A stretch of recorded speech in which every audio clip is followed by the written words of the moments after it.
Hi hello welcome to review time. So Pawan అభిమానులు ఎప్పుడెప్పుడు అని ఎదురు చూస్తున్న రోజు రానే వచ్చింది. పవర్ స్టార్ మూవీ అంటే అభిమానులకి పండగే పండగ.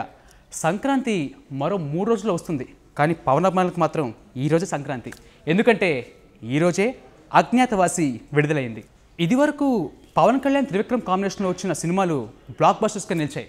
మళ్ళీ 5 ఏళ్ల తర్వాత వీరి కలయికలో వచ్చిన మూవీనే అజ్ఞాతవాసి. వీళ్ళిద్దరి కలయికలో వచ్చిన అజ్ఞాతవాసి హ్యాట్రిక్ కొట్టిందా? పవన్ అభిమానులకు మరో బ్లాక్ బస్టర్ ఇచ్చాడా? ఇంకా టాలీవుడ్లో టాక్ ఆఫ్ ది టౌన్గా నిలిచిన ఈ సినిమా బాక్స్ ఆఫీస్ దగ్గర ఎలాంటి మ్యాజిక్ రిపీట్ చేసింది? So let's start the review. Story line విషయానికి వస్తే, విందా ఏబీ గ్రూప్ ఆఫ్ కంపెనీస్కి చైర్మన్. కొంతమంది తమ బిజినెస్ ప్రయోగాల కోసం విందాని అలాగే తన కొడుకుని హత్య చేస్తారు.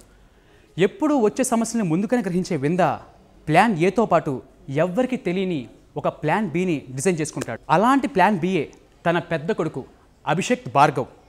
చనిపోయిన తన తండ్రి కంపెనీలోనే ఒక ఉద్యోగిగా జాయిన్ అయి తన తండ్రిని ఎవరు చంపారో తెలుసుకొని ఏం చేశాడో అన్నదే ఈ సినిమా స్టోరీ లైన్.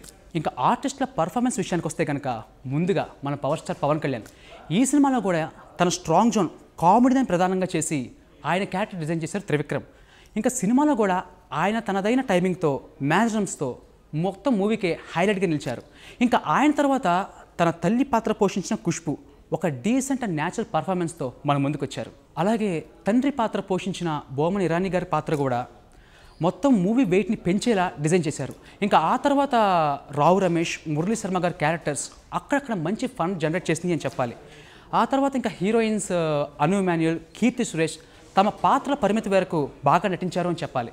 ఇంకా లాస్ట్గా విలన్గా చేసిన ఆది పినిశెట్టి స్క్రీన్ మీద తను ఉన్నంత వరకు ది బెస్ట్ పర్ఫార్మెన్స్ ఆయన ఇచ్చారు అని చెప్పాలండి. మూవీ హైలైట్స్ గురించి చెప్పాలి అంటే, పవన్ కళ్యాణ్ స్క్రీన్ ప్రెజెన్స్, అలాగే ప్రొడక్షన్ వాల్యూస్ అండ్ సినిమాటోగ్రఫీ.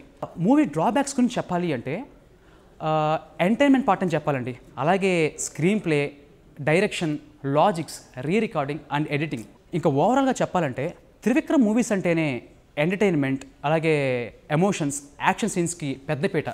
కానీ ఈ మూవీలో మాత్రం అవేమీ ప్రేక్షకుని కట్టిపడలేకపోయాయి. ఇంకా పవన్ కళ్యాణ్ త్రివిక్రమ్ సినిమా అంటే ప్రేక్షకుల ఎక్స్పెక్టేషన్స్ భారీగా ఉంటాయి, కానీ వాటికి అజ్ఞాతవాసి రీచ్ అవ్వలేదు అని చెప్పాలండి. సినిమా అంతా కూడా ఒక ఫ్లాట్ నరేషన్తోనే సాగింది. అలాగే వైరల్గా మారిన సాంగ్స్ కూడా మూవీలో మాత్రం పెద్దగా ఇంపాక్ట్ జనరేట్ చేయలేకపోయాయి. అలాగే ఇంకా త్రివిక్రమ్ గారి మాటల మ్యాజిక్ కూడా ఇందులో వర్కౌట్ అవ్వలేదు అని చెప్పాలండి. టాలీవుడ్లోనే ఒక క్రేజియస్ట్ ప్రాజెక్ట్గా వచ్చిన అజ్ఞాతవాసి టోటల్గా డిసప్పాయింట్ చేసింది అని చెప్పాలండి. ఇంకా పవన్ కళ్యాణ్ సినిమాలంటే టాక్తో సంబంధం లేకుండా బాక్స్ ఆఫీస్ దగ్గర కలెక్షన్ సునామీ సృష్టిస్తూ ఉంటాయి. మరి దాదాపు 150 కోట్ల ప్రీ రిలీజ్ బిజినెస్ చేస్తున్న ఈ చిత్రాన్ని పవన్ స్టార్డమ్ ఎంత మాత్రం సేఫ్ జోన్లోకి తీసుకెళ్తుందో చూడాలి. సో ఇంకా రేటింగ్ విషయానికి వస్తే, మేమిచ్చే రేటింగ్ 2.25/5. సో ఇదండి ఇవాళ రివ్యూ. మళ్ళీ మరో మంచి రివ్యూతో మళ్ళీ కలుద్దాం. చూస్తూనే ఉండండి స్టూడియో ఎన్.